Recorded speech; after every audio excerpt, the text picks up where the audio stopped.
Middle east की जंग अब सिर्फ इजराइल, ईरान और यूएस की नहीं रही, इसमें अब यमन की भी ऑफिशियल एंट्री हो चुकी है और अब ये एक फुल स्केल रीजनल वॉर बन गई है। सबसे बड़ा सवाल यह है कि अब क्या दुनिया ग्लोबल क्राइसिस की तरफ बढ़ेगी और यमन के हुतीस की एंट्री के बाद क्या अब ये जंग वर्ल्ड वॉर की तरफ चल जाएगी? देखिए दर्शकों, जो शुरुआत हुई थी 28 फरवरी 2026 में एक यूएस इजराइल ऑफेंसिव के साथ, वो अब सिर्फ एक लिमिटेड कॉन्फ्लिक्ट नहीं रही है। मार्च के एंड और अप्रैल की शुरुआत में अब एक बड़ा ट्विस्ट आ गया है। यमन के ईरान बैक्ड हुती रिबेल्स ने ऑफिशियली अनाउंस कर दिया है कि हम इस वॉर में फुल एंट्री कर रहे हैं। यानी अब बैटलफील्ड सिर्फ गाजा या इजराइल तक लिमिटेड नहीं है, अब इसमें एक नया फ्रंट खुल चुका है और वो फ्रंट है यमन फ्रंट। और यमन के हुतीज अब जंग के मैदान में डायरेक्टली उतर गए हैं।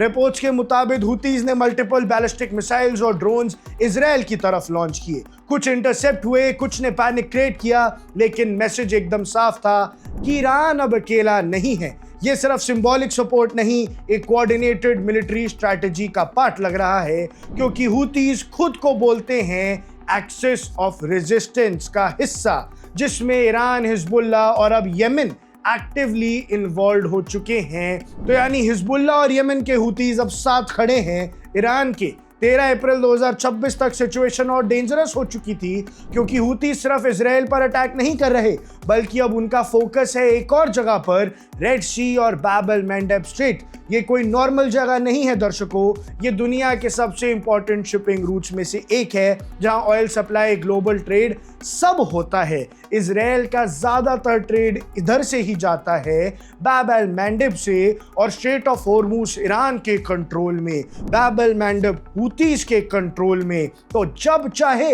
ईरान और हुतीज मिलके पूरी दुनिया का ऑयल सप्लाई काट सकते हैं। और अब हुतीज ओपनली थ्रेटन कर रहे हैं कि हम शिपिंग को ब्लॉक करेंगे। और दर्शकों, हुतीज के पास इतने हथियार तो जरूर है कि वो शिपिंग को ब्लॉक कर सके, और अगर रेड सी डिस्टर्ब होता है तो दुनिया भर में ऑयल प्राइसेस शूट अप करेंगे, सप्लाई चेन कोलैप्स हो जाएगी, इंडिया जैसी कंट्रीज पर भी डायरेक्ट इंपैक्ट पड़ेगा। यानी ये जंग फिर सिर्फ मिडिल ईस्ट की नहीं रहेगी, एक ग्लोबल इकोनॉमिक वॉर बन जाएगी। और जिस हिसाब से रशिया और चाइना भी इस जंग में इंटरेस्ट दिखा रहा है, ईरान का साथ किसी ना किसी तरीके से वो दे रहे हैं, तो अब जरा इमेजिन कीजिए कि अगर हुतीज भी आ जाएं, एक और देश यमन इन्वॉल्व हो जाए, तो उसके बाद क्या हाल होने वाला है। अब जरा मैप इमेजिन कीजिए दर्शकों, इजराइल एक तरफ गाजा या हमस से लड़ रहा है, दूसरी तरफ हिजबुल्लाह और लेबनान से लड़ रहा है, डायरेक्टली ईरान से जंग तो है ही,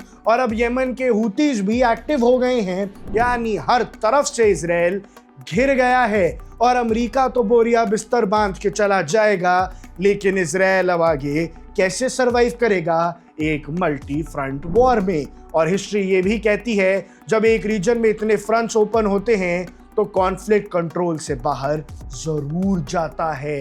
तो सवाल वही है जहां से हमने शुरू किया था, क्या हुतीज की एंट्री ने इस वॉर को एक डेंजरस टर्निंग पॉइंट पर लाकर खड़ा कर दिया है?